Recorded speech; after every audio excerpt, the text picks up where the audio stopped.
I'd like to get this hearing in today. You know, everybody needs to just focus on the relevant facts, okay? I know there's a history here. I know.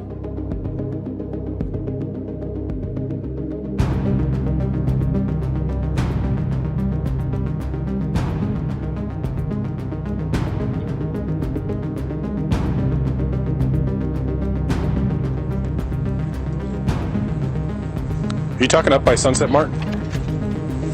Up the hill by the gas station? Yeah. Okay. Why did you...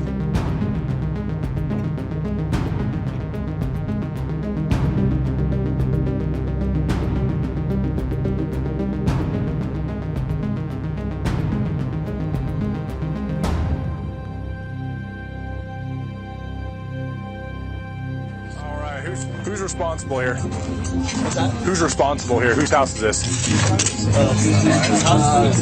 Yeah, haven't been drinking or anything, right? No. Okay, drive careful, okay? Thank you.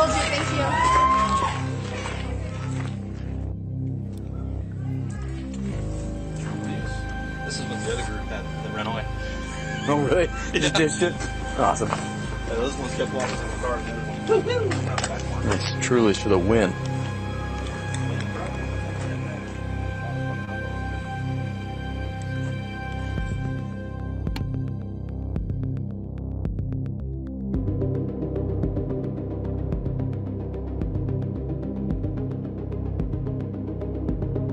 That I was given to. So there was 2 different discs.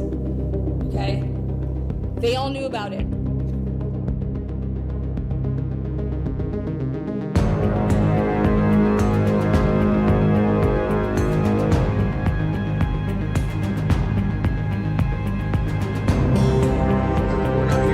not here to talk about the alcohol stuff, okay? Okay, yeah. But this is the second noise complaint we've had here tonight within 2 hours. How are you? Good, how are you? Good. Is this your place? Yeah. Perfect. You know why we're here? I see noise. Noise, yeah. Yeah. Big speaker right there. Yeah. Nothing against having a party. Once neighbors start calling in, then we have an issue.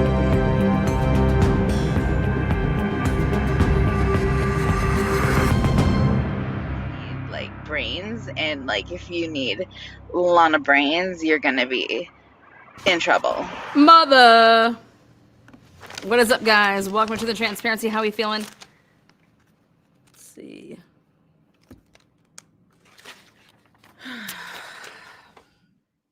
I'm about to blow your minds. Let's go like this. And change it up. Hector, I need your help today. Hector, are we ready? Hector's ready. All right, guys. What is good?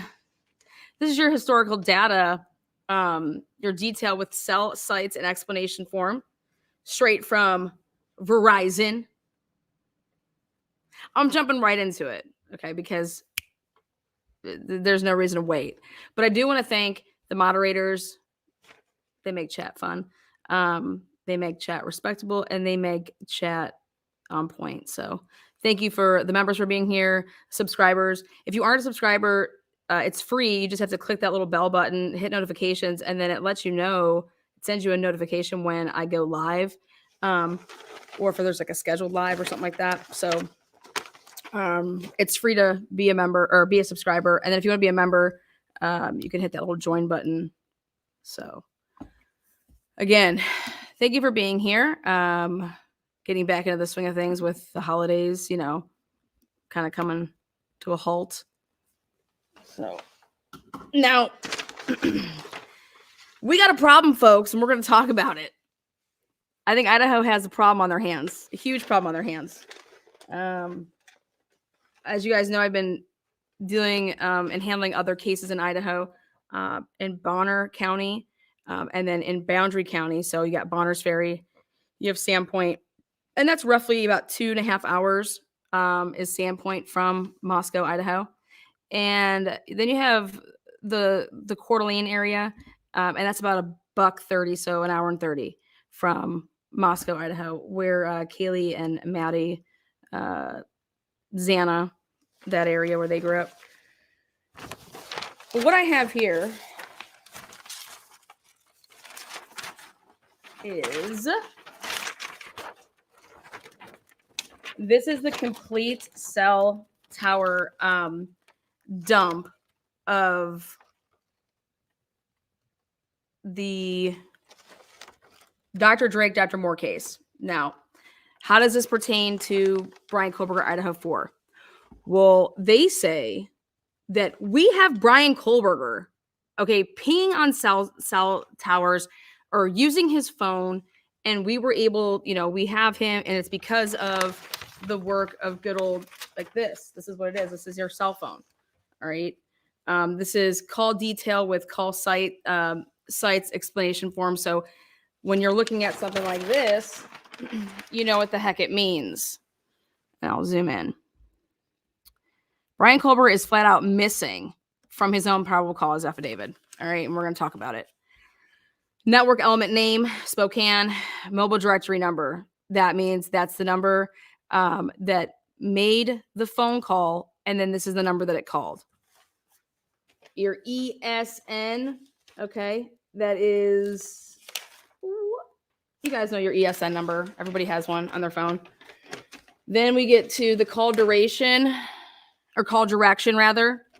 And call direction. This is the type of call, inbound, outbound, or voicemail. Okay. And it says that inbound calls, 0 and 6, voicemail or mobile forwarded calls display the letter F. So if you're trying to forward some phone calls, they can track that as well. Now, the duration time is in seconds. So the way it looks is once you start the phone call, that is 1,040 seconds. That's how they do it. So that would be 17 seconds, 139 seconds. So that's basically 2 minutes and 19 seconds, I believe. If my math is right. First serving cell site. This is the cell site that the target phone was hitting off of when the call initiated. This is then the first serving cell face. This is the cell site sector of the initiated call. This information denotes the direction the target was facing. Okay, and this came up in the Chase Merritt case, the McStay case out in California. The first time I really saw somebody really going to town on cross-examination and direct examination on which way a person was facing when they were hitting a tower. That's the first case I really saw that, like I said, going to town. And that was, I want to say, why do I want to say it's in the bark part of 2021, but last serving cell site. This is the cell site that the target phone was hitting off of when the call terminated. Okay, so, and then you get to these. And then just to make sure that the calling party. So who are we calling? All right. Now, we have a problem, folks. And I'm going to show you guys that we have a problem. You take other cases to prove your case, right? That is what the law does. You go into court and your lawyer is citing cases to get case law in and on the books to then say, based on this case law, yada, yada, yada. So this would be no different how I'm approaching this case with the Idaho4 case and Bryan Kohberger, because we're going to get into routes by Bryan Kohberger, as well as the PCA. The only time they have this man on camera is 8 hours and some minutes later, 45 minutes away from the murder scene, buying groceries. They have all these cameras. And in Bryan Kohberger's probable cause affidavit for the arrest of 4 homicides, they put in this probable cause affidavit, mind you, the one out of San Antonio was 3 pages. This one, 19 pages. And no camera footage showing him on any camera in the vicinity, okay, of the murder scene. But they want to talk about the next day that Bryan Kohberger is buying groceries. Kohberger pimpin', buying groceries out 45 minutes away First of all, who goes grocery shopping 45 minutes away from where they live?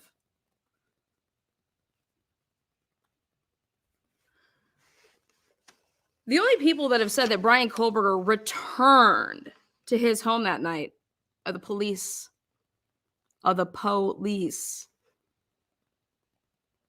they're basing that off of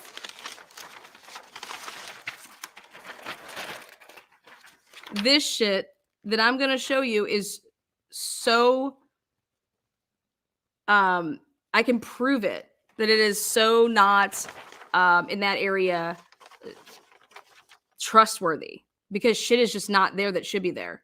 Because we have people's phones and they say, I called so-and-so and I was on the phone from 7:17 until 7:26 with my husband. We're both Verizon customers. And it was from 7:17 to 7:26. And I'm about to show you how that call is nowhere to be found on these Bonner Berry cell sites. There's one tower right there. Boom. It should just, it's that easy. And I'm going to show you how there's none of the 911 calls are on this. Who's calling 911 to get the people out there to go try to find this man and save Mr. Drake's life? So the police are the only ones that say that Bryan Kohberger then returned back to his apartment that night. And it's because this phone allegedly was pinging in an area, right? No camera footage of him, just this alleged car that we're going to say is his.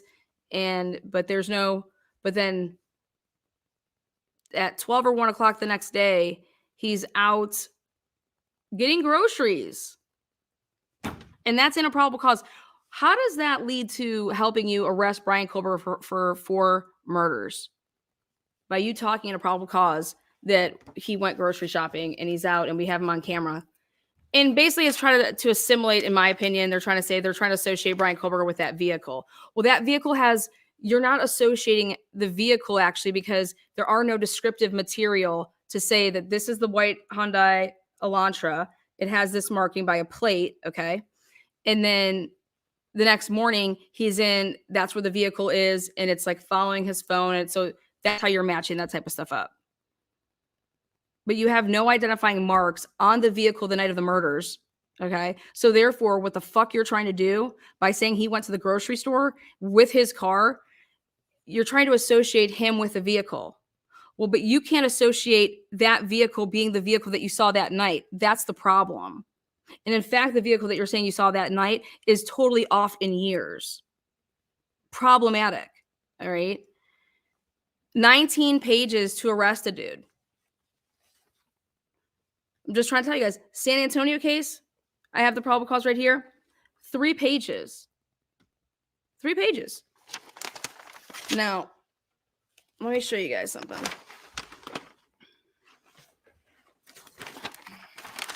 I had to go back and grab all of my stuff back from February. What is this one? Which one's this one? This is what I need.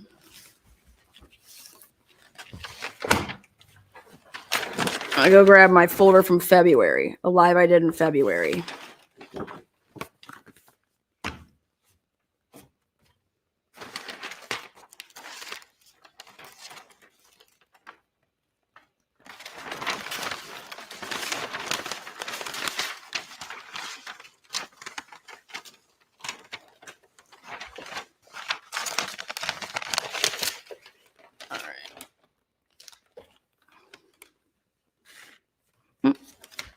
Wrong way. There we go.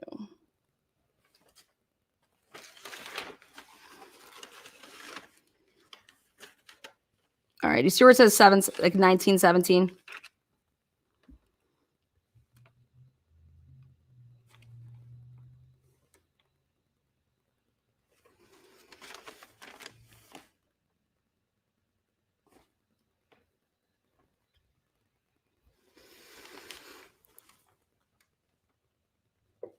I have phone records. I have cell bright dumps. And at 7:17 p.m. on this day, there is a 9-minute and 15-second phone call that happens right here. Is that 1917? That was the 37th call made between the hours of 7 and 8.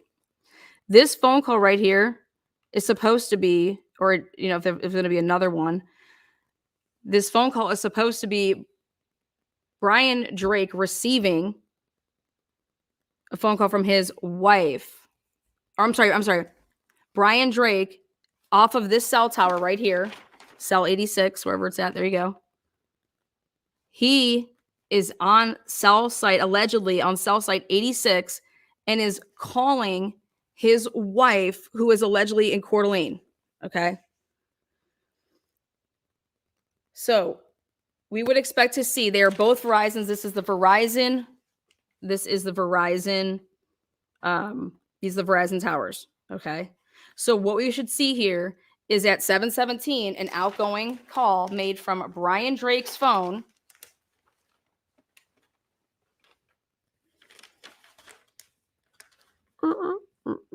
Right there.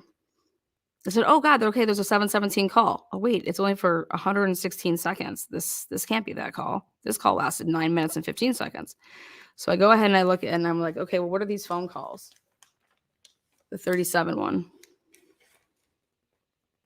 Oh, 208 number and a 208 number. That's not his fucking number. Those aren't his numbers. So I said, what in the actual fuck? They did a search warrant to get these cell towers, okay? And then they were supposed to then, you go and you look at all the numbers and you see who these people are in the area. And that's what I did. And they're all listed, so I'm trying not to show people's names.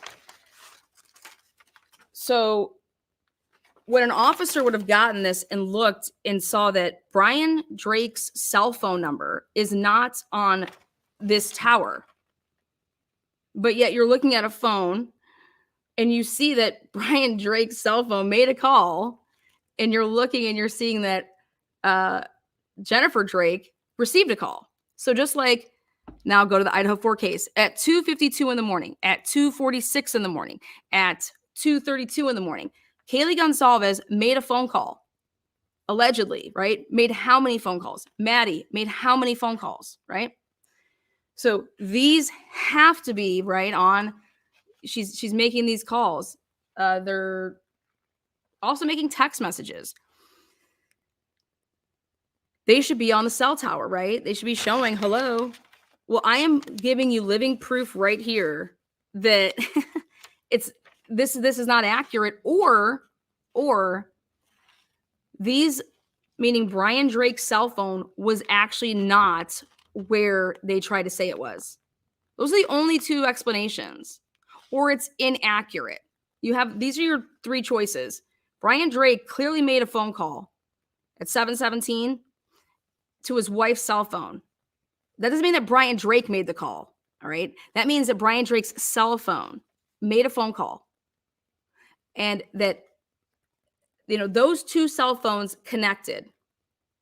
We go and we pull the records. Those two cell phones didn't connect off of the cell tower, this is the cell tower right there. If they were to say in Idaho4 case, the cell tower that Maddie and Kaylee and the house was on, and the survivors and Ethan and Xana.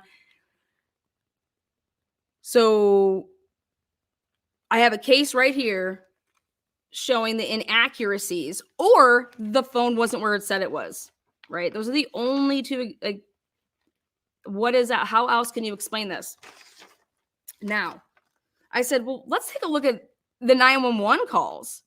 We got some 911 calls that went out, right? Isaac Funderburg made a 911 call, just like Dylan's phone or somebody's phone made a 911 call to get those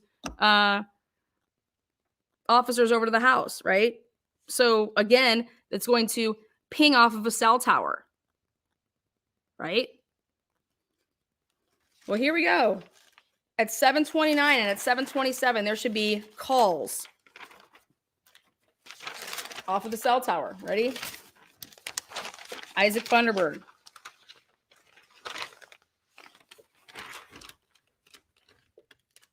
$727. So at 727 at this time, there is 1, 2, 3, 4 at 726 rather. 727, there's 1 call. 728, there's 2. These are all the 729s. All right. Go ahead and you then look at, all right, who the fuck we got here? All of these numbers, I computed them, put them in. I know every single person that owns each one of those cell phone numbers. None of them are Isaac Funderburg. None of them are Jennifer Drake. None of them are anybody that was an alleged person to have called 911. And in fact, on the opposite end of it, no call is saying that it went to, no call is saying that it went to dispatch.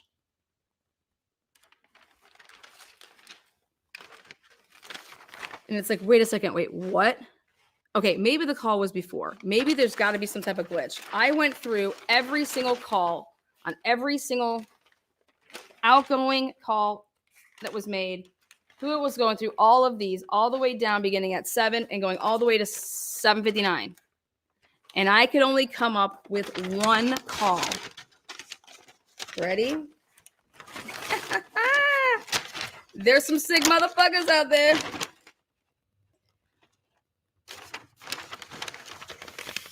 At 7:35,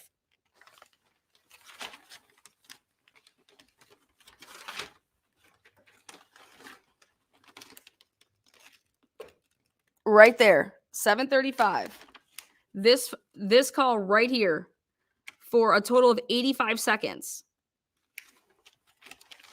It was the dispatch number, which is the last 4 digits are 3515 right there.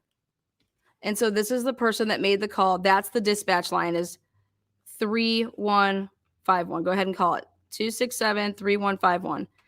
208-267-3151. You see that? And that is at 7:35, and it lasted for 1 minute and 25 seconds. That means this person called dispatch, and dispatch is like, that's when you call like 911. It goes to the Boundary County Dispatch. So guess what we're going to fucking do right here, right now? Because I'm just so sick and tired of, who the hell called 911? Who called 911? There are no 911 calls on here until 7:35. So 7:35, the cops, they were already dispatched. They were already dispatched at 7:35. So who in the area is calling the police? So let's just go ahead and call, because I'm really fucking curious to know why somebody called on the day of the murder, basically right when the police would have been, responding. Let's see. 1208.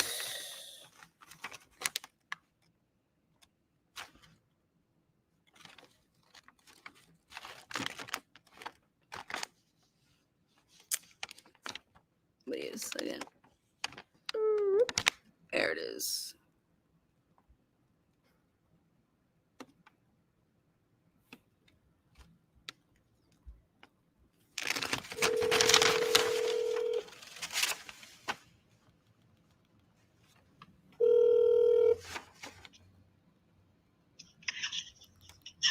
Hello.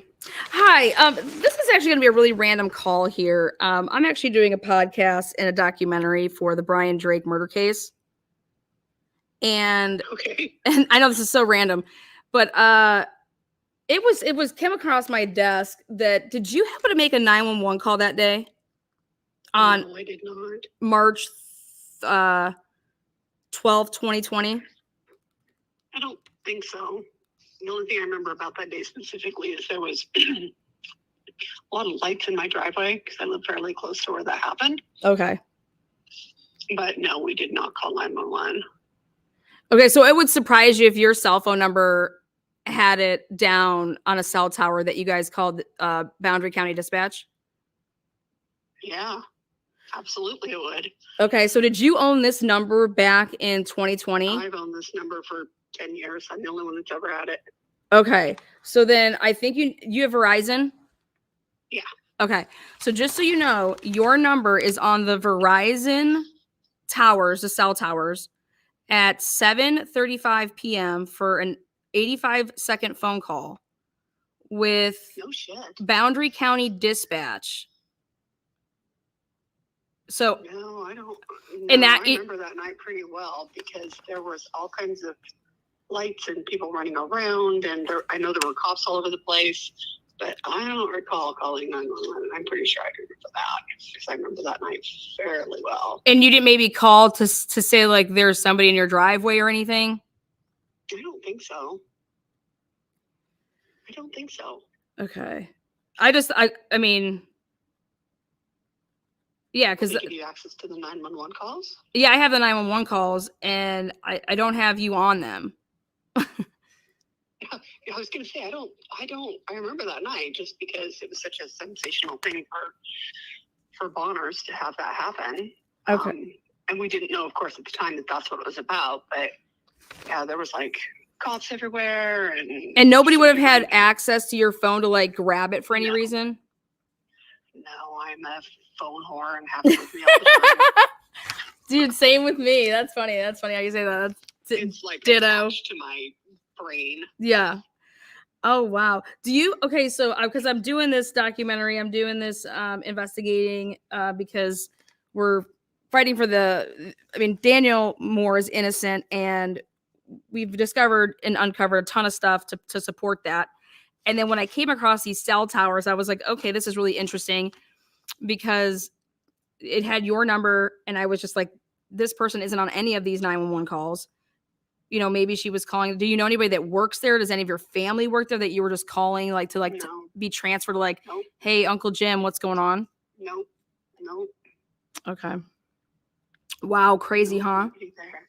Yeah, that's Okay, really so would you bizarre. be able to do me a favor? And I mean, you could say no.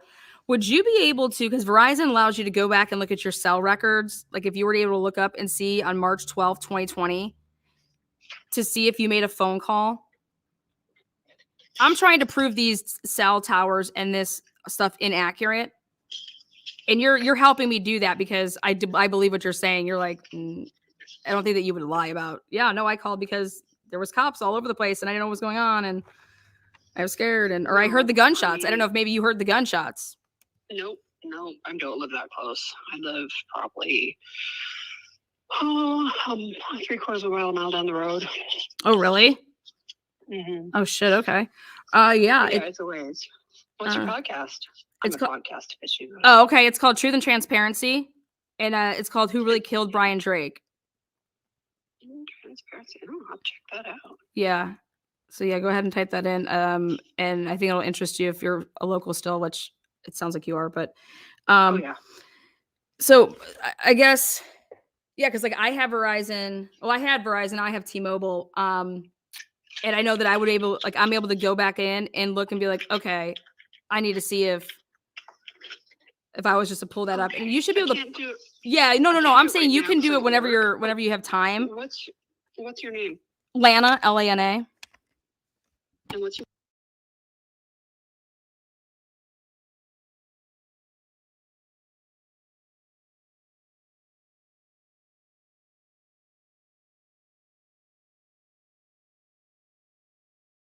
March 12th, 2020. Yeah, it's March, and I can tell you the exact time that they have you down for. It's they have you down for an 85-second call. Okay. And it is yeah, because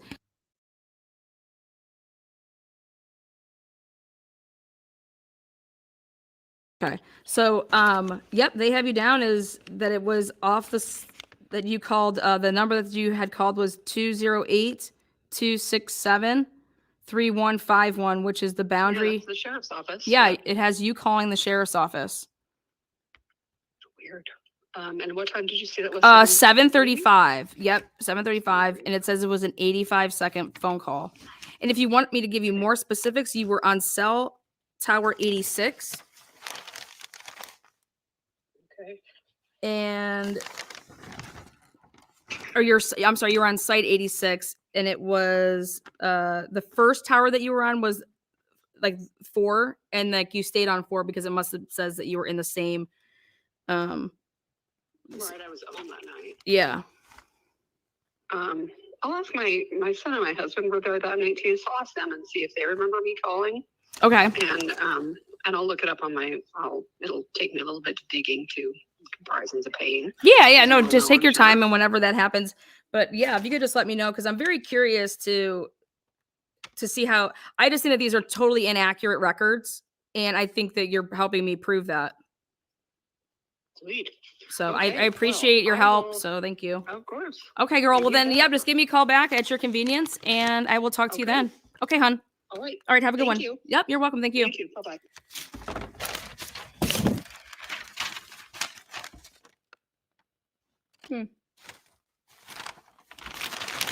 Well,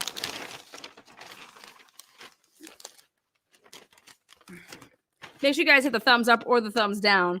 Either way, you're gonna have an opinion. And she's a sweetheart. She's gonna be like, "Oh my god, I'm a podcast whore," so she's gonna be like, "I was on the podcast." Again, nothing sinister going on here. Literally just trying to get to the bottom of something, because these are supposed to be so accurate, right? These aren't accurate as fuck. These are inaccurate. And so that brings me to why we're here today. And that's to talk about everybody out there that says the Idaho4 case is basically solved. This is who did it. He's an incel, all these things. And you think that there's all this evidence. You guys, there ain't shit against Bryan Kohberger that we have seen. They may have stuff, but I'll tell you this right now, we haven't seen it. So much so that you take other cases for precedent and you show that, hey, this stuff ain't accurate. We got some problems here.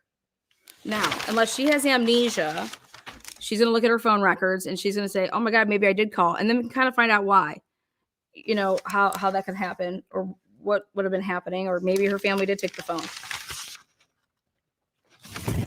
We're going to make another call here.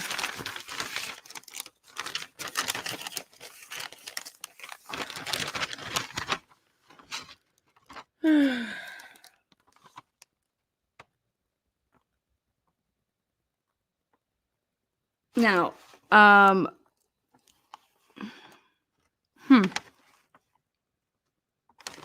let's take a look. Back out of here.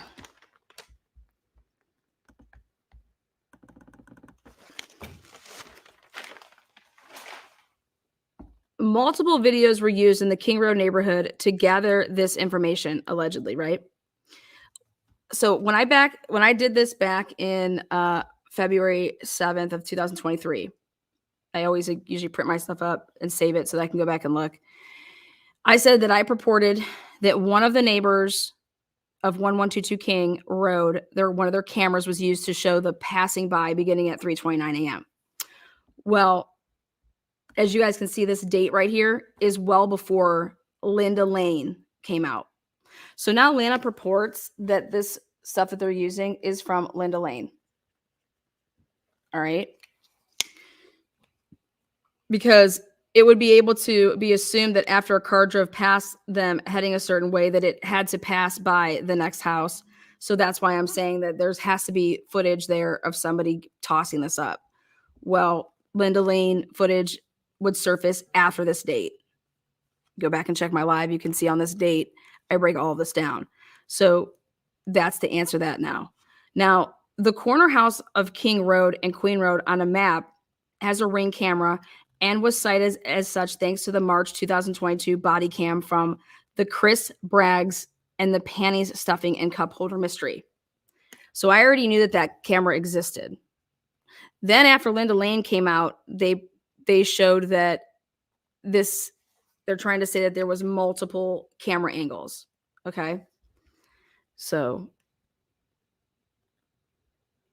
and that view that came out with Linda Lane is like, it's pretty clear, but It's not a, so I actually then talked to the owners of that house. It was not a running 24/7 camera. You know what that means? That means you have to set it off somehow. You guys ever seen the movie Set It Off? It's when Jada was cool. No. No info on any routes that the Elantra took between 3:29 a.m. and 4:04 on these initial 3 passes. That's all it says, is that it's made 3 passes by. Then you go and look at Linda Lane. Okay. I believe that they're taking these 3 passes because they're going based off of, they're using Linda Lane in conjunction with that corner house. All right. And guess where they done this before? In the same case that I just asked that woman about, they were using all of these cameras to put together, and then what they called single-handedly, we can't place anybody anywhere, but if we use all of these cameras in this order, okay, and these are the different clips, and these are the different timestamps, then this is how we can label it out in this type of a fashion, every single spot, you know. So I'm going to show you guys what I mean by that. Now, when they did the PCA for the Moore case, they didn't put this in the PCA, all right? But they had it at that time. They had it at that time.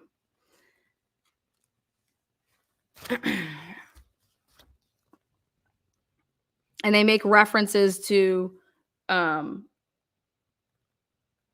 car being on this camera. Now, this is what's great about this. Ready? In order for this to work, the time of the crime has to be accurate. And so what they are saying right here in this that they did, this is ISP's work, and they are saying this is when the murder occurred. 7:26 p.m. And they're getting that 7:26 p.m. based off of Jennifer Drake saying, I was on the phone with my husband from 7:17. Oh my God. Then he says all this crazy shit at the end. Then I hung up and then I called the police. Okay. Now, this, in order for all this work that they did to actually be accurate at that point, if the murder didn't happen at this time, then you are FUCK'd on, because none of this fucking matters. None of this matters. All right. Why this is important is that if in the Idaho4 case, because it happened with ISP here, they fucked up, and I'm proving it if you guys would watch my other shit. 7:26 p.m. is not when that murder occurred.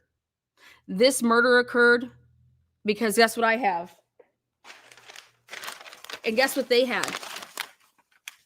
The cell towers. Okay. The person that called 911 by the name of Isaac Funderburg was said to have called 911 just after this. Isaac Funderburg lives right there, not on a cell tower. His cell phone number does not call 911. In fact, nobody calls 911. I just called the one lady that had called this at 7:35 and said that, you know, it called dispatch. Now, the interesting thing is that she said that a vehicle, cops' vehicles were coming in her driveway and shining lights. And remember how you guys were talking about in this, what is it called? In the Idaho4 case, you're like, Lana, did they have jammers? Did they have phone jammers? Well, I'm getting to the bottom of, can you overtake somebody's cell phone? This woman, you just heard her. I didn't call 911. I didn't call no sheriff. I was just there chilling, at home. She's going to check into it. But they put this all together and did all this off of Jennifer Drake and Eldora Gatchel saying that I was on the phone with my husband. This is when I got off the phone. I called 911. So So you just did all of this fucking work based off of Jennifer Drake's word versus not taking all the intel, the technology that we have to put together this. You spent how long putting this together and going and getting 18 businesses to track down Dr. Moore's movements. And again, you don't see Dr. Moore ever once. Just like Bryan Kohberger, you never see him. You never fucking see him. And then there's 2 deer that you say are 2 people. Are you out of your fucking minds? They're going to get blown up when this all comes out here, and it's coming out in July. So I said to myself, this is mirroring what they've done here is exactly it back in 2020. They've done it now in 2022 into 2023 for what do you call it? This case, the Idaho4 case. The way that they say that they're tracking the movements, but Dr. Moore wasn't seen. They just found a vehicle and, had him moving around, and that's when, and guess what? And they said, this has to be the time of the crime because that's what the woman said that was on the phone with him, right? Who is his wife, who collected $1 million life insurance policy. Okay. So I was able to get, thanks to Jennifer Drake getting all of the discovery, I was able to get all the discovery because she started a civil suit and they just decided to give her a criminal investigation file. Like, who the fuck gives somebody a criminal investigation file that's an open and active investigation? Well, once they went ahead and did that, I get it. Bing.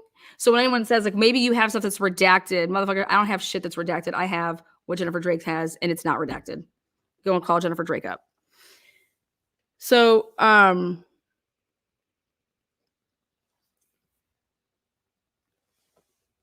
my investigation has led, and I can prove that at 7:26 p.m., that is not the time that Dr. Drake was murdered and shot. Not for a fucking second. So then this becomes what you call irrelevant. But in some ways relevant because we can eliminate that 7:26 is the time of the crime. Why? Because other evidence actually overprecedes Jennifer Drake's words. Like technology. So when you take, where was Dr. Drake's cell phone when he in fact was on that call with his wife? Where was it? It wasn't on these cell towers. That 9-minute call did not take place on this cell tower. The cell tower right where his office is. And so you're either going to pick and choose that either this is all wrong, and if you say that, then everything in court, what they're trying to do with the Idaho4 case is going to go up in flames. Or you're going to say, wait a second, maybe his phone wasn't with him and maybe Dr. Drake wasn't originally at his office and maybe he was then moved to his office after he was shot somewhere else at an earlier time, right? Because you can't have it both ways. But these are the cell towers. And this is every call that was made between 7 and 8. So in the Idaho4 case, when you go out and they went out and got 3 to 5. Well, fuck 3 to 5. You better have gotten everything that has to do with the next day as well, meaning all the time frames 11 to like 12. I would even go, now you can go like 9 a.m. I want to know what all those people were doing with their phones. And guess how you find out if somebody deleted something and somebody truly made a call, but you don't see it because it's on the phone and yada, yada, yada. You have to get the cell towers. You have to go get this. Then you have to dump their phones and do forensics. Well, we did all that with this other case. And so what has come back and the return on that is that they fucking knew that none of this shit was on there, and that's why they didn't use it. Just like they haven't used it in the Idaho4 case. What they've used in the Idaho4 case is allegedly surveillance cameras to drop a car in the middle of the 700 block of Indian Hill Trail and say that's Bryan Kohberger's vehicle. That's the suspect vehicle. Okay, where'd it come from? Oh, it came from WSU's campus. Okay. You're the most organized, disorganized person ever. I'm organized as fuck. But love you there, Sarge.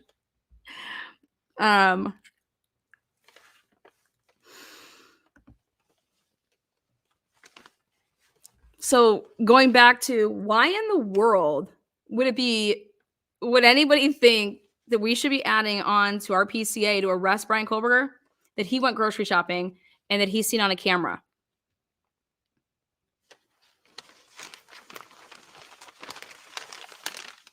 That is so far away from the crime. And how do you think that helps your case? How would it help your case that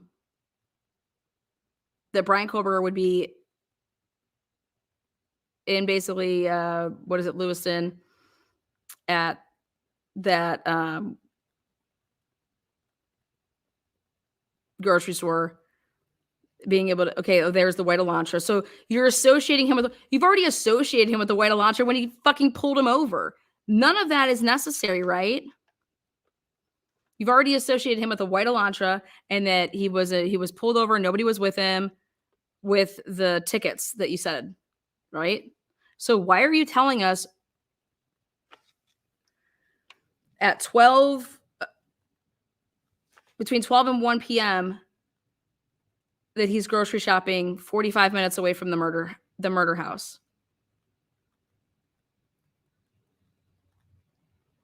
Because that's the first fucking time that you can find him actually on a camera. Isn't that true? That's the first time that you're actually able to see him on a camera. So you have all this technology that you wouldn't put in a PCA to arrest this guy. That everybody says, wait till trial. It's coming. Wait till trial. I'm going to tell you guys right now. Idaho State Police, if they did this, which that's who does this. We waited. They did not even at the preliminary hearing. Let me tell you guys something. At the preliminary hearing, they had this available. They didn't use any of their footage at the preliminary hearing.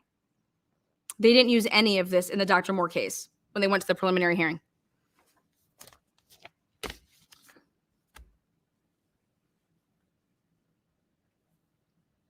Wait, you guys just did all of this stuff, and so here we go to a preliminary hearing, and no, we're not going to use any of it. We're just going to use a false confession that we coerced out of him when we didn't give him his Miranda. First of all, we didn't, say anything about his Miranda rights, but then we violated the shit out of his rights by saying when he asked for 8 times that can he have a lawyer? Okay. So I was sitting here telling you, and I'm trying to show you as much as I possibly can, that Bryan Kohberger, his PCA, legit, the only way that you arrest this man is because of the last part that you put in there, that he has this DNA on this sheath. But all this other fucking work that you did, it didn't get you an arrest warrant. Okay? Just like in Dr. Moore's case, you did all of this work, but then you had to obtain a false confession to be put there on the end to obtain the arrest of Dr. Moore. But you had all this fucking circumstantial bullshit that meant nothing because it's not even true, because this isn't when the crime happened. Now, just like in Idaho4, if the murder didn't happen in that such a small window, then it can't be Bryan Kohberger, because you just married the fuck out of your narrative that he was in that car, that this is when he was doing this circling around, and that's the only time the car is seen there. So if you put the crime at 2:52 or 3 o'clock or even 3:15, Bryan Kohberger, according to the police, wasn't there yet.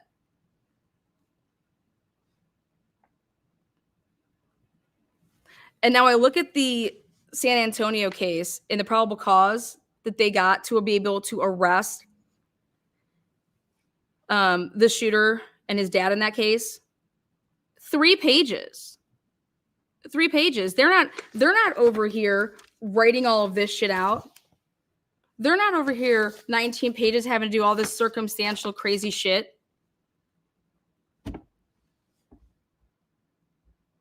So I've seen them do it once where they've gotten the time wrong, because guess what they did? They have do you understand that Bethany Funk said something like this? Check this out. Bethany Funk, picture yourself interviewing somebody like this. Okay.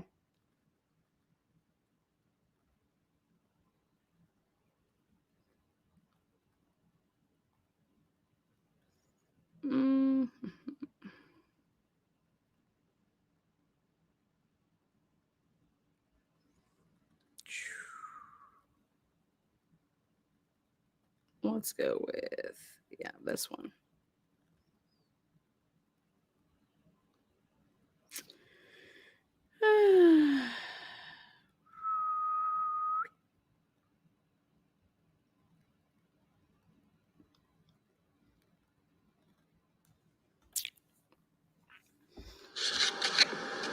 All right, today is Friday, March 13th, 2020. By my watch, it is approximately 13:20. We are here at 6613 Main Street, Bonners Ferry, which is a second floor apartment of Mr. Isaac, last name, sir? Spain, Ireland. Oh, we should spell that out. And his fiance, Miss Aaliyah. Their apartment is due west of the crime scene. Okay. So here's a guy. So you have, check this out. You have Dylan and Bethany living in the same house, right? So did they interview Dylan and Bethany at the same time? Isaac and his fiance living in the same house were witnesses to this, incident. They interview them together. I am Idaho State Police Detective Richard Alderson. With me, Detective Leslie Lehman. And Isaac, Spain, Ireland. Can you spell that for us? It's just like the two countries, SPAINIRELAND.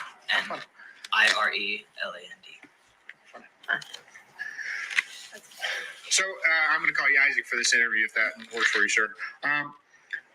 So we are here in regards to a crime scene that happened across the street with a fatality. So, sir, if you wouldn't mind, just tell us how your knowledge of what occurred across the street starting last night. If you can give us as much detail as possible. Do you want me to start with that weird thing that happened first? Yep, if you want to start with what you saw across the street. Okay, so from our apartment, south of us is a Les Schwab. There are usually cars that are parked at night that are being picked up by customers. The night of the crime, there was a black two-door Chevy I believe it was a Chevy. It was sitting just outside our window at the Les Schwab, and it was facing our window with the headlights. It was blocking two cars in that were parked properly in the parking lot. The thing that was weird about it was he sat there for like half an hour, and my fiance asked me a couple times. She said, "Why is he sitting there like that? That's really weird. He's gotten out of his car a couple times and hasn't done anything." So she just kept asking me about it. And this was Thursday, March 12th. And what approximate time did you start observing this? That was about 6:30-ish, I believe. Okay. Maybe a little bit later. And it was just weird because he sat there for a long time. And what did the gentleman look like, or what did the person look like? I didn't actually see him. Okay. We were sitting on our couch watching TV with the blind barely open. I saw the headlights coming in, and I looked out there and saw him getting in his car. At one point, I saw him out at another. Okay, so you just saw a figure. You couldn't tell gender, Couldn't make him out. Okay, He was wearing I believe he was wearing mostly black clothing. Okay, how dark of a night was it? Was it nighttime? Yeah, it was pretty dark. It was pretty cloudy out as well. Okay. So Is there? I can't tell. Is there street lighting out there at all? Yes, That would there help is. you? Okay. All right. So just to catch back up, you observed this gentleman for about half an hour, and then if you want to bring us back up to speed. About an hour or so later, it was about 7:30-ish, maybe a little bit later. My fiance was cooking dinner, and I had gone outside to put plates on her new vehicle. And at this point, I had gotten the back license plate on, and I'd heard a gunshot. And Would you mind telling me where the vehicle was located, sir? The vehicle is north of my apartment, about 40 feet at the end of the building. So right along Highway 2? Yeah, So it's facing north the same way that traffic would flow on Highway 2. And you can see it from where you were with the car, you could see the building in question across the street? Yes. Okay. So picture these people just like this asking Bethany and Dylan questions. This is them. This is how they do things. And here, Isaac and his girlfriend are sitting right next to each other. And because that's what he says, well, she, like, because he's pointing to her. I heard a gunshot, and then I heard either a second one or an echo. Everything in this neighborhood echoes like crazy. So it could have been an echo. I believe it was a second gunshot. Possibly not. And then I saw my fiance had come out the door and to check on me because she heard the gunshot too. I peeked my head around the corner and I asked her if she heard it. She yelled down to me from our porch and said yes, she had. At this time, I had seen a figure over my left shoulder, and I turned that way to see what was happening, and it was someone very suspiciously running from, I don't know how to explain this. It's a little pathway on the other side of the building across the street from us. Okay, it's kind of up against a fence. It's not somewhere you would generally just walk through. Right. And so just to clarify, where are you standing and where are you looking as you're seeing this? I am standing down by the corner of the building still where our cars are, and I am facing east to the building across the street. Looking across the street, okay. Yes. And that's when I see him run from in between the building, and I believe they still have a fence up back there. There's a little grass yard with a couple trees and a fence up. It's not somewhere you would just walk through. Gotcha. Like no one walks through there. Correct. Previous to this, there's also been a few bags sitting over there for a week or two. I don't know. They've been over there for a minute. They're kind of up against the building. Drug bags.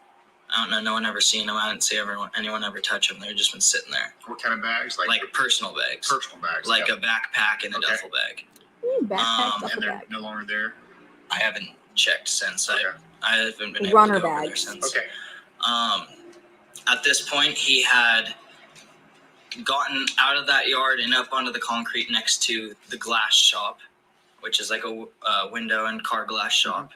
And he was trying to stay in the shadows, and I thought it was suspicious, so I yelled at him. I said, "Hey," and then he didn't do anything. And I said, "Was that you?" And he had looked back at me, but I didn't really say anything. And then I said something else. I can't remember what it was. But at that point, he had looked back at me, and we kind of got. No, Miss Potts, wait for it. Just because they're interviewed at the same time, they still say that they still have a different story. Okay. So what he says and what she says, even though they're still right there, she ends up giving a different account of the time frame and what time something truly happened. But they buried what the fuck she said. That's kind of where I'm going with the whole Dylan and Bethany. Just because you're interviewing me at the same time, I could say something, but then the way that I catch myself, or like just you might not remember fucking shit. You're hammered, whatever. But I say something that would totally say that this happened at a different time, and that's exactly what his girlfriend does. And she would be right. And they knew that she was right, and they buried it, because all they have to do is, when you're listening to what he says, okay, why aren't you asking, hey, look at your phone. What time did you call 911? Like, what the fuck? I'm sorry, but kids, like, think about how the way our kids question us. Mom, why can't I do, like, what about this? Why is this? What's this mean? What's that mean? What's this mean? What's that mean? Our kids could do better than what's happening here. Picture of space at that point. It was still pretty dark out and hard to make out, but enough to describe a little bit. What would you mind describing, sir? What you saw? I saw a figure that was approximately 5'8".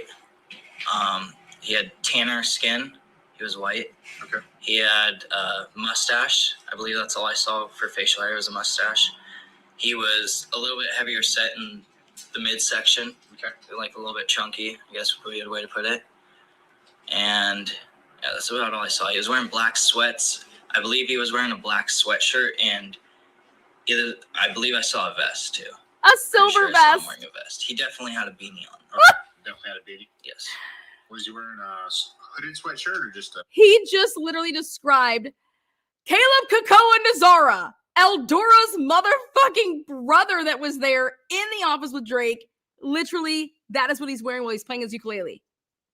Like, you have a positive identification right here. I mean, how can it? 5'8", motherfucking shit. I believe so, yeah. Was the hood down up? The hood was down, I believe. Okay. Any noticeable footwear or gloves? No. Did you see a gun? Exposed skin you saw was His hands. hands And his face. And his face. But even his face was pretty dark with the beanie and everything to make out. So no noticeable tattoos or cuts, scars, anything? Mm-mm. Okay. At this point, I was like probably about 80 feet away. 80 too, feet. so That was going to be my next question. So you're 80 feet when you got the look. I'm 80 feet west of him, yeah. Okay. At that point, I had yelled up to my fiance to let our dogs out, and she let the dogs out, and I put them in my car really, like, it was super quick. It all happened super fast. I started my car, threw him in there, and I went to chase him down to see if I could see where he went. The last place I saw him walk was just north of the glass shop and the building he had walked behind. There is a custom wood shop. The man builds benches and birdhouses and whatever else. He had walked behind that building. Okay, I'm And trying to pull up a map, but keep talking. I didn't see where he went from there. I had gotten in my car and tried to track him down, and I couldn't find him and just didn't really see anything. And at this point, it was probably about 5 minutes after the gunshot. I was driving in the alleyway, and I had made my phone call to the police to let them know what I heard and what was going on. Okay.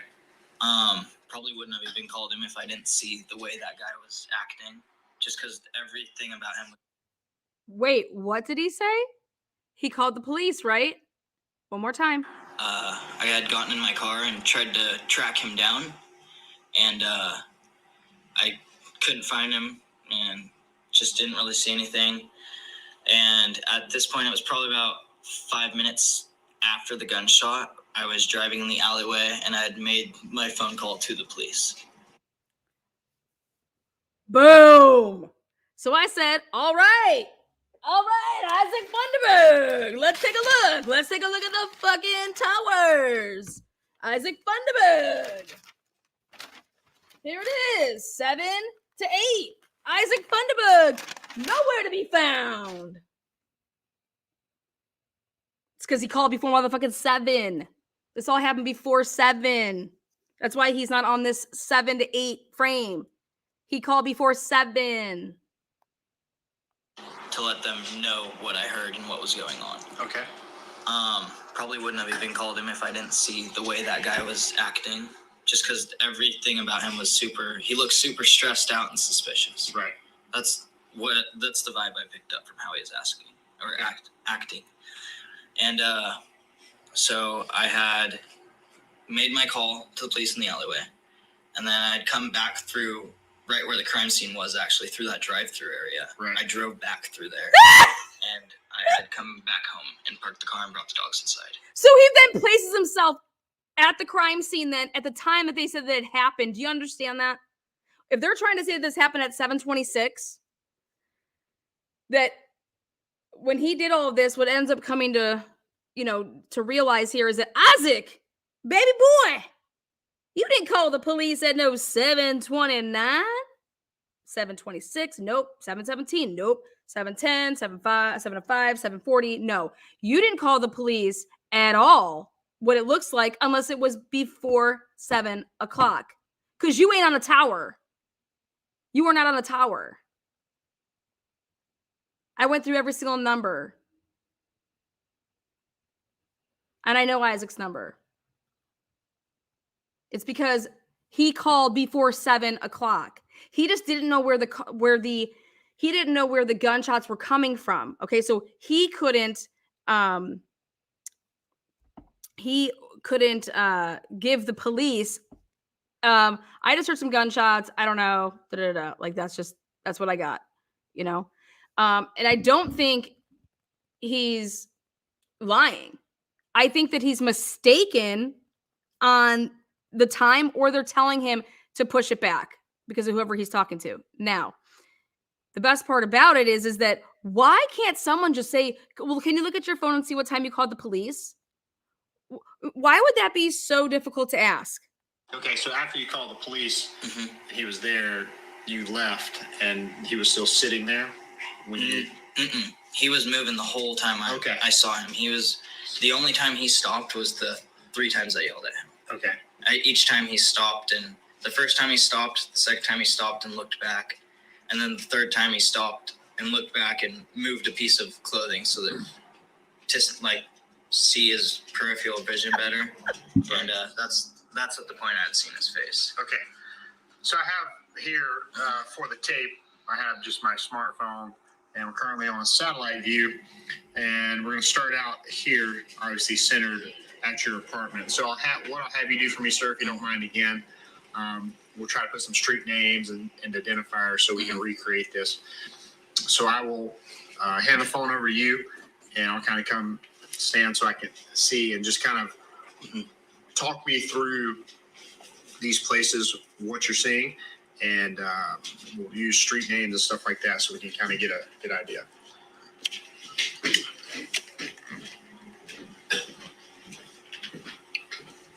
Is that my apartment right there? Yes, sir. Okay. So, off of Main Street, just across from Les Schwab's truck stop, is the Far North Coffee Shop, which isn't on the satellite view. And this building used to be a dentist. I don't know what it is anymore. These trees aren't here anymore either. Right. There's a little pathway right back there, and there's a fence right there, I believe. Okay. And he had ran from right there, and he was about right here when I first yelled at him. Like right, there's a 6-inch curve right there. Okay. So there's a 6-inch curve just past the non-existent tree line currently. There's no tree line there anymore. And he was standing just on the top side of it. And this is that building that is the glass shot. And the third and second time I yelled at him, he was just about to the corner of it, like right where the shadow is on that building almost. So it looks like he'd moved probably 5 yards. Mm-hmm. Okay. Approximately. North. And so our cars are right there. Yep. So, okay. So you're saying you're on the north of the building and it's to the west of Main Street. Mm-hmm. Got it. And so I'm standing right here. I yelled at him. He's up here. And another screenshot. My fiance let the dogs out, and then I put them in my car, and I had seen him run over to here. Gotcha. The other side of this wood shop over here. I don't know if you want to screenshot that or not. Thank you, sir. There you go. So the street that he would have been closest to at the time would be El Paso Street. He was about to the end of it, and the place I took my car was directly across the street. I shot up into this drive-through right here. Okay. And then I went up Tyler Street. I took a left on Hillside Alley, and northbound, correct. And I turned around at, thought this alley went all the way through. Maybe it doesn't. I turned around near Van Buren Street. Okay. To go back southbound. 643 bit. That I believe he ran to is 643. I don't even know if it shows it on this map. Boom! There's like a little cul-de-sac area right up here somewhere, and there's a pediatrics building. I can actually show you it from my porch, but I don't think we can see it on the maps. Okay. Yeah, it's like right in here somewhere. And the parking lot's super dark at night. Gotcha. Like you can't just see into it. So as you're coming back in the south near the Van Buren, that's when you notice that same Impala parked in the dark parking lot. Parked in the dark parking lot, which you noticed happened before. No one hadn't moved at the time. And it was weird because the businesses are all closed like 7:30, 8-ish at night.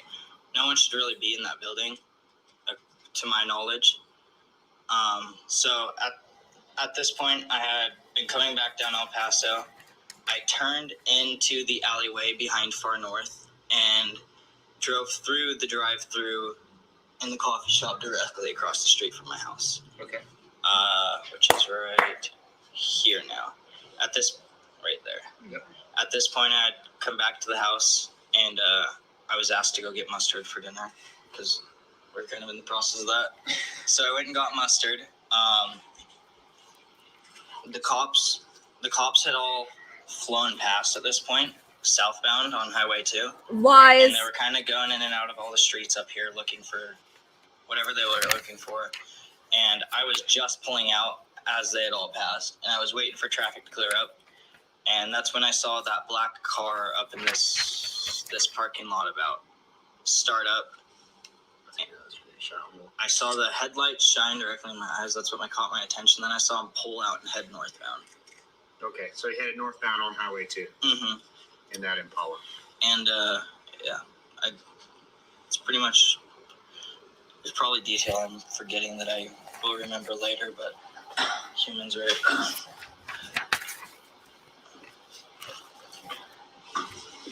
All right, so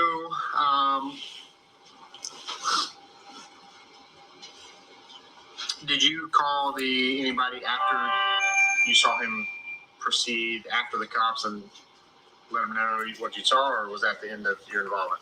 I did not, because I didn't have my phone on me. So let's go through just some follow-ups for me. Or yeah, I did have my phone on you because you called me at the store. It was my phone. Oh. Wait, what? So you Wait, what? Ow! What? Wait, what? It shined directly in my eyes. That's what caught my attention. Then I saw him pull out and head northbound. okay? So he headed northbound on Highway 2 Mm-hmm. in that Impala. And it's pretty much. There's probably detail I'm forgetting that I will remember later, but humans, right?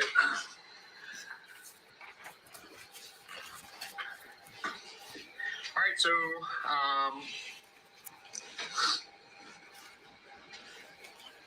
did you call anybody after you saw him proceed after the cops and let them know what you saw, or was that the end of your involvement? I did not, because I didn't have my phone on me. So let's go through just some follow-ups for me. Or yeah, I did have my phone on you because you called me at the store. It was my phone. Oh. Yes. Boom. Fucking titties. Fucking titties.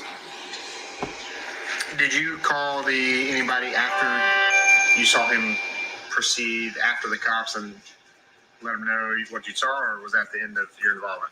I did not, because I didn't have my phone on me. So let's go through just some follow-up. I thought he took his phone with him to go take pictures of the guy when he saw him. You know, I gotta go take pictures of this guy. I gotta go chase him down. I gotta go take pictures of him.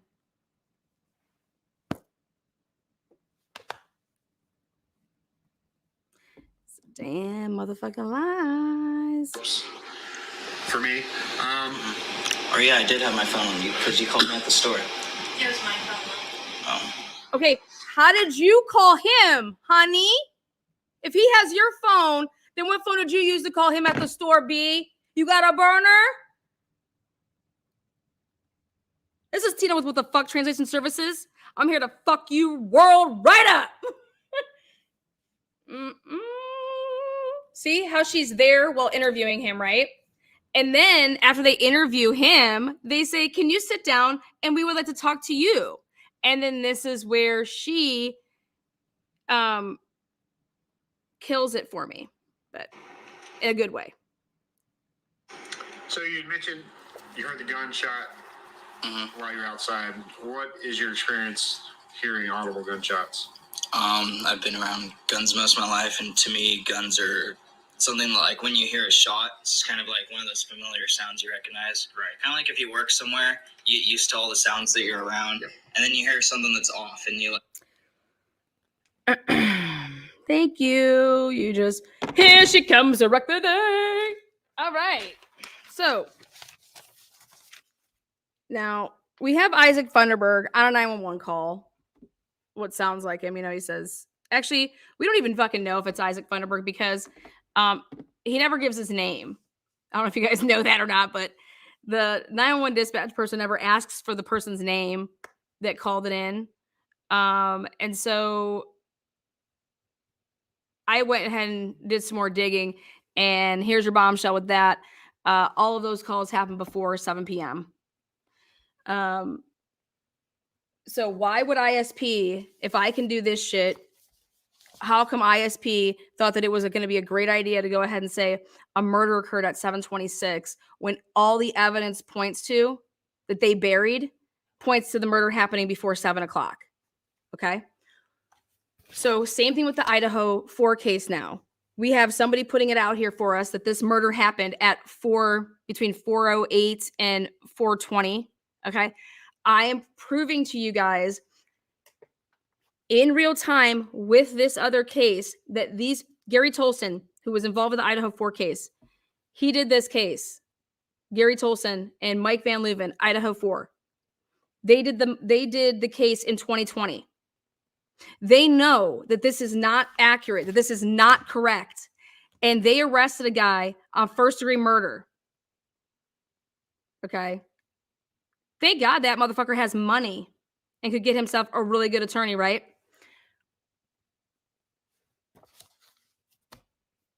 They use the same resources by doing this shit to go ahead and hit other. We're just going to pinpoint and drop a truck down. Here it is. Oh, wait, this is your truck. This is this. This is this. These are the times that the camera said, okay? These are the times that the camera said. But this is the actual time. So we have to change a couple of these because they don't fit, right? Then this really isn't the time that the murder occurred. We're saying that Dr. Moore was walking right across El Paso Street at Tyler Street when he parked his truck and that he committed the murder right then. Okay. No, because Brian Drake has been motherfucking dead for at least 26 minutes, at least, if not 36 minutes. Brian Drake was shot after 6:42. And what I have then to prove that is Isaac Funderburg's exact words I'm using against him. But the time that he was making these little loops and stuff, it was him and his boy in the Subaru driving around. Look at making these at 6:42 and 36 seconds. Jennifer Drake made a phone call at 6:42. Isaac Funderburg right behind the car. All right. This is the gas station that's right here is where the El Paso is. They're making their loops 6:43 and 39 seconds. Now, the guy that I believe drives this Subaru is none other than Jacob Vanette. Okay? Right here. This Subaru matches in color and how it's two-toned. Okay? In a murder that would happen 6 months later where Jacob Vanette used his Subaru to lure Brandon Hurst to be ambushed murdered. And this was all over like drugs and stuff. Well, I went ahead and took a look at my stuff that I knew I had from my deep diving. And I said, wait, Hurst? That's interesting. I have a Larry Casey Hurst that was literally the house roommate in a duplex where Kaylee Gonsalvez's sister lived at 364 West Mill Ave, Coeur d'Alene, during 2021.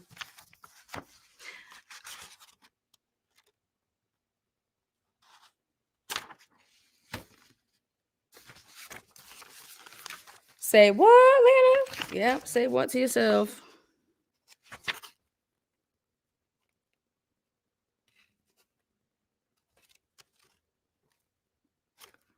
And what does this guy own? None other than the Hearst and all those people. This guy started up Buds to Blossoms.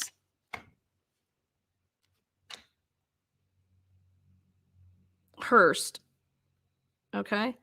Yes. And where Larry Casey Hurst lived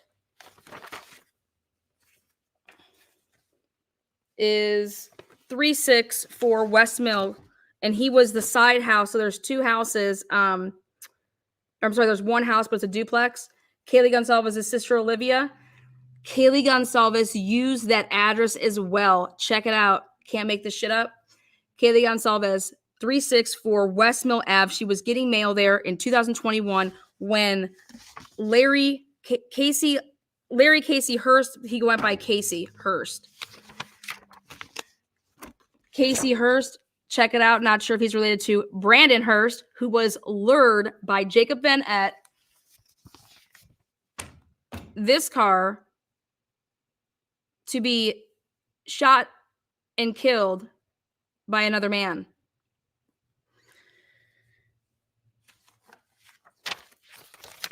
Go do your own researches, but I'll just bring you the facts. Anyways, all of this shit is all of this stuff has to do with drugs. DRUGS, drugs. These people are on meth, they're wiling out, they're fucking nutsos, okay? You're taking a bunch of fucking shit, all right? People are screwing each other over for money. And so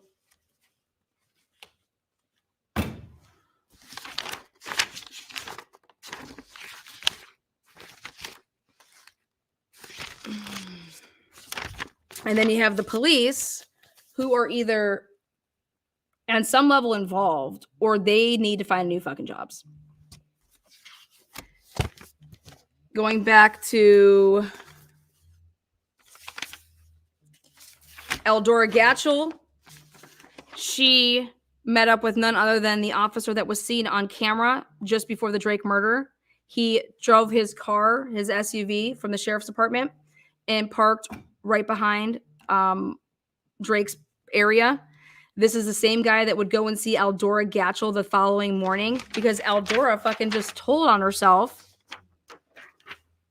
My investigation says that this house right here is Bobby Goads, which is a direct line of sight right behind Drake's office. This would be the far north building. This is the in between. That's Drake's office. That's actually Drake's vehicle. This house here has a walk-out porch from the second floor, and you can see from the bedroom a straight line shot of everything that's going on there. Okay. And his vehicle, he's in uniform, he's working, and he's in his SUV, and it is seen turning down, coming right back here, and turning either in here to sit, or if he just went into his own personal driveway. This is where then when Eldora Gatchel does her interview, she decides to say that when she was interviewed on the March 16th here, she says that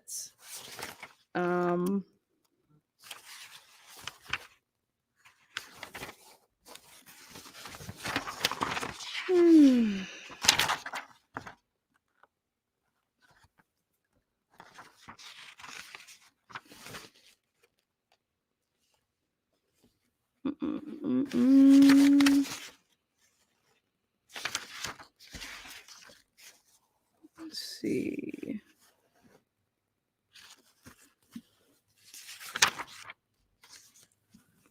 Where does she just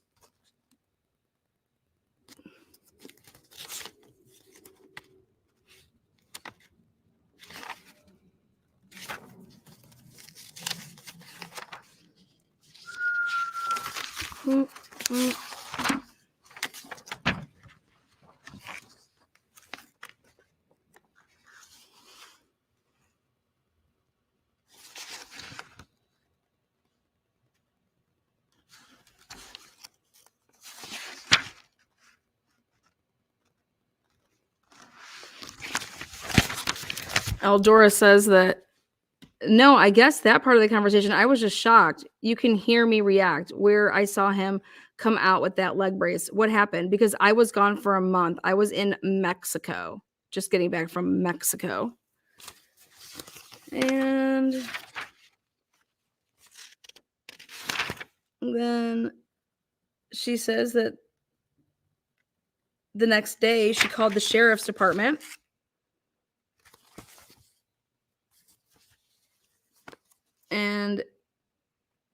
then she got a visit from Bobby Goad, who's this guy who lives right here. That's him, and he was there right before the murder.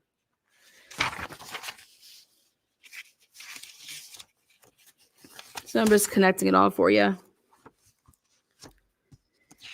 Woo-hoo! Here it is.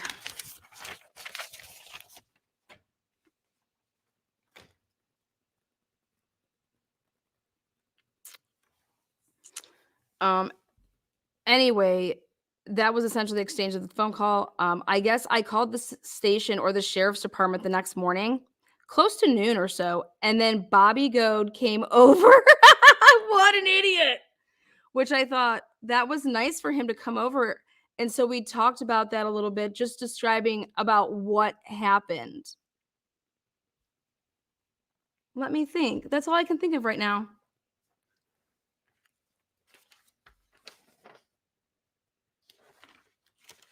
And then, woo-hoo-hoo, dumbasses.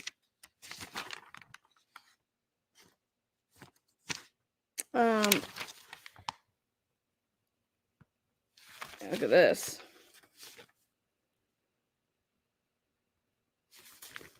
Then this is the guy that was interviewed that fits the description from what Isaac said. He said, I don't know if this helps any, but when they were trying to say that he was there the night before and that he was he had a chiropractic appointment. I went and pulled Brian Drake's files and the records for that day. And on the 12th of March, this is everybody who he saw that day. You'd get down here to the last patient, and it's Eldora Gatchell, and it does not have Caleb Kakoa Nazara as well. And whenever he sees a new patient, he leaves one or two more extra spots, underneath. So that's how he rolls. And then he writes NP. And nowhere on here does he say that he was seeing Caleb Kakoa Nazara. So here it is. But check this out. I've been discussing the different ways that Brian Drake was shot. And he says, I don't know if this helps any, but when I heard about his leg, I thought I should pray for you. So I went and I prayed for him. And when I was done, this is what he's saying he did at Brian Drake's office. And when I was done, I looked at his face and I noticed that, when you go into something and you're kind of stressed and the tears come, you feel good. So I noticed that was like a relief for him. This is a man describing when you're looking into somebody's eye while you are holding down a man that you just shot through like a pillow or some type of material that with a 38 special that you would then have to hold him down, but you would hold the wound to have all the blood stay in after it pierced like it had happened with Brian Drake. He internally bled out. He drowned in his own blood internally. Okay. And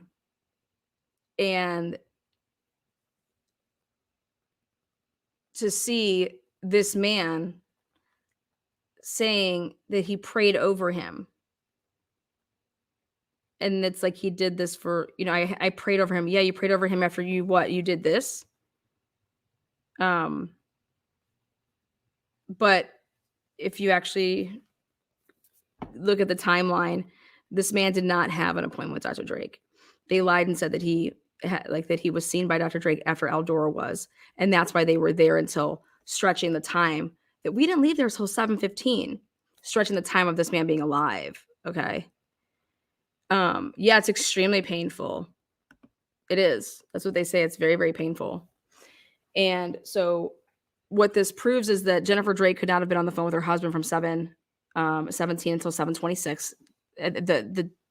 The records prove it, unless you're going to sit here and say that the what do you call it?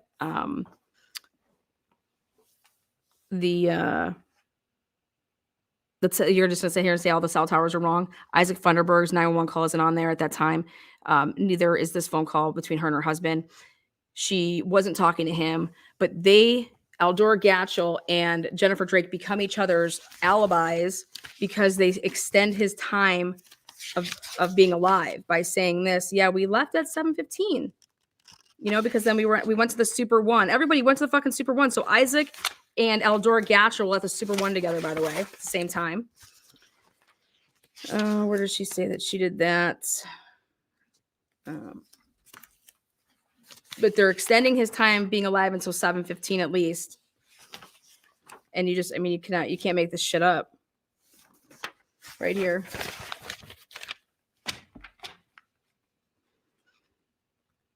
He talked a little bit with his wife. Then he got started on Kakoa. It never happened. He never worked on him. Am I missing anything? We had our appointment. Okay. And then that was it. So we left after 7:15. After 7:15? Do you understand that according to this would have Eldora Gatchel and Caleb Kakoa and Isaac Funderburg basically like running into each other? No. I had my appointment, and just before he had his appointment, the phone rang, and it was his wife. So he was sitting at his desk, this is the desk, the window's right behind him, gearing up to go with that whole that he was shot through the window. Motherfucker was not shot through any window. And there you go. The phone rang. And so like that, it was Caleb's turn. He talked a little bit with his wife, and then he got started on Kakoa. And this is the same. This is when I believe everything started. And then you see Isaac Funderburg start making his rounds to drive around at 6:42, 6:43 in like 30 seconds and stuff like that. So all the digitals that I have line up. And everything that they put together to come up with this, just like they did in the Idaho4 case, is 100% inaccurate. They knew it was inaccurate. They know right now. And it's fucking sick because I know that they're all watching my shit. This gets sent every day to the fucking popo. So hello. No, I won't come work for you. You can't afford me. But you're all going down. I can promise you that. And these are the same people that are doing the Idaho4 case. So you want to come at me, motherfuckers, and say that, this is a conspiracy and blah, blah. No, I'm just giving you actual proof. And guys, there is such a thing as a conspiracy. It holds its own charge. Conspiracy to commit murder. It's all we're hearing right now. And everybody's getting charged for it, you dipshits. So open up your fucking eyes. Okay? And stop being a fucking sheep. All right? That's all I got to say for right now. I'm going to go have some fun. With the bop gun. No, this channel rocks. All of you guys rock. I love it. I love all of you. And boy, do I have some bombs coming for you guys this weekend. I wanted to wait till Moscow, Idaho was back in school and stuff like that. And the campuses were back, and they go back on the 8th. So they're back on Wednesday. So I got some body cams. But yeah, you guys rock.